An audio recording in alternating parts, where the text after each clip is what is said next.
जैसा कि आप सभी जानते हैं, इस अनशन के बाद जब पब्लिक एड्रेस हुई उसमें केडीए और अपेक्स के लीडरशिप ने government of India, specially home ministry से,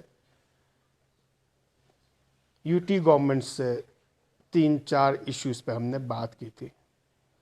एक तो ये जो टॉक्स है, डेट पे डेट देख के दूसरा महीना, तीसरा महीना, अब चौथा महीना भी निकल रहा है।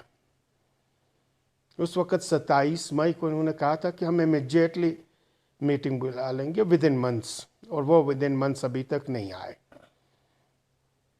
और 11 अगस्त के पब्लिक मीटिंग में ये क्लियरली हमने बता दिया था कि हम आपके मीटिंग के रहम करम पे नहीं हैं। अगरचे हम बातचीत के हक में है और हम चाहते हैं नेगोशिएशंस हो, और नेगोशिएशंस के लिए केडीए और अपेक्स जब भी, जहां भी, जिस जगह बुला लें, हम बातचीत के लिए तैयार हैं। लेकिन इसका मतलब ये नहीं कि हम इनसे भीख मांगेंगे। कभी कुछ ये लोग एक्सक्यूज देते रहे, और अभी पार्लियामेंट्री सेशन का एक्सक्यूज दिया। पार्लियामेंट्री सेशंस भी खत्म हो चुकी है। तो हम फिर एक बार इनसे बताना चाहते हैं, इससे पहले कि पब्लिक, पूरी लद्दाख के आवाम सड़क पे आया और इसके बाद कहते हैं आप लोगों ने लोगों को सड़क पे ले आया, एजिटेशंस की, आप लोगों ने प्रोवोक किया, तो आप लोग ही प्रोएक्टिव होके इस बातचीत को इमीडिएटली शुरू करें। यह हमारी एमएचए से रिक्वेस्ट है, और अभी हम अपील भी कर रहे हैं कि इमीडिएटली शुरू करें, इससे पहले कि, क्योंकि अब लोगों का सब्र का पैमाना अब छिलक रहा है। और इसी दौरान एक चीज जो हमारी समझ में नहीं आ रहा है, पूरी लद्दाख में लेह करगिल हेडक्वार्टर पे और बाकी सब डिविजन्स पे इन्होंने सीआरपीएफ की अचानक डिप्लॉयमेंट्स कर दी, और कुछ बड़े पैमाने पे है।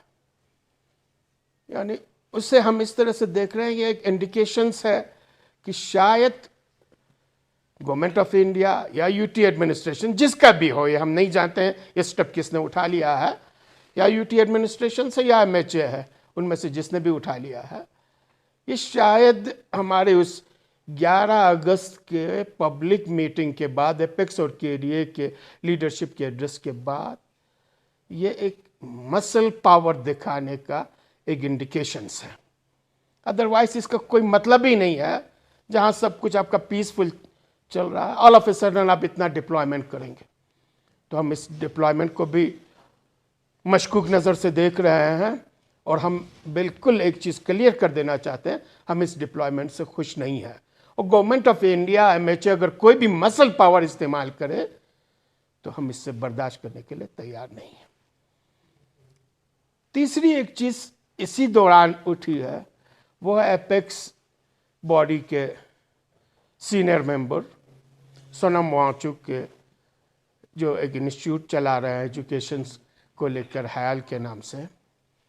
उस इंस्टीट्यूट का विद इन नो टाइम एक नोटिस डिप्टी कमिश्नर लेह की तरफ से इशू हो जाती है, और कहते हैं कि आपका 2018 में जो अलॉटमेंट हुई है, लीज हुआ है, उस लीज को कैंसिल करेंगे। और न सिर्फ कैंसिल करेंगे, वहां पे जो भी इंफ्रास्ट्रक्चर है, उस इंफ्रास्ट्रक्चर्स को भी रिमूव करने का ये ऑर्डर्स इशू कर लेते हैं। हम सोचते हैं कि ये एक इंडिविजुअल इशू नहीं है, एक इंस्टीट्यूशंस का नहीं है, ये केडी और एपेक्स के सीनियर मेंबर्स को शायद ये जताने की कोशिश है, अगर तुम हमारी एजेंडे को टो नहीं करोगे, हमारी हां में हां नहीं मिलाओगे, और अपनी 4 पॉइंट एजेंडे पे आप डटे रहोगे, अपनी बात को लेकर, स्टेटहुड को लेकर, 6 शेड्यूल को लेकर डटे रहोगे, तो हम आहिस्ता आहिस्ता जितने भी ऑर्गेनाइजेशंस हैं, इंस्टीट्यूशंस हैं, इंडिविजुअल्स हैं, उन सबों को हम अंडर स्क्रूटनी ले आएंगे, हम प्रेशराइज करेंगे और स्क्वीज करेंगे। ये चीजें भी हमारे लिए टॉलरेबल बिल्कुल नहीं है।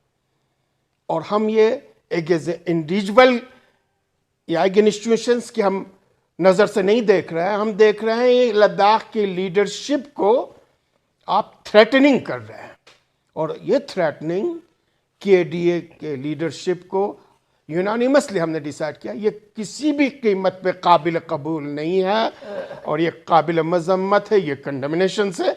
और हमें उम्मीद है यूटी एडमिनिस्ट्रेशंस इससे पहले कि हालात काबू से बाहर चला जाए, इससे इकदाम उठाने से गुरेज करें। एक और चीज जो 27 मई के मीटिंग में डिसाइड हुआ था और इन्होंने एम्फेसाइज करके कहा था कि आपका recruitment gazetted as per the notification of reservation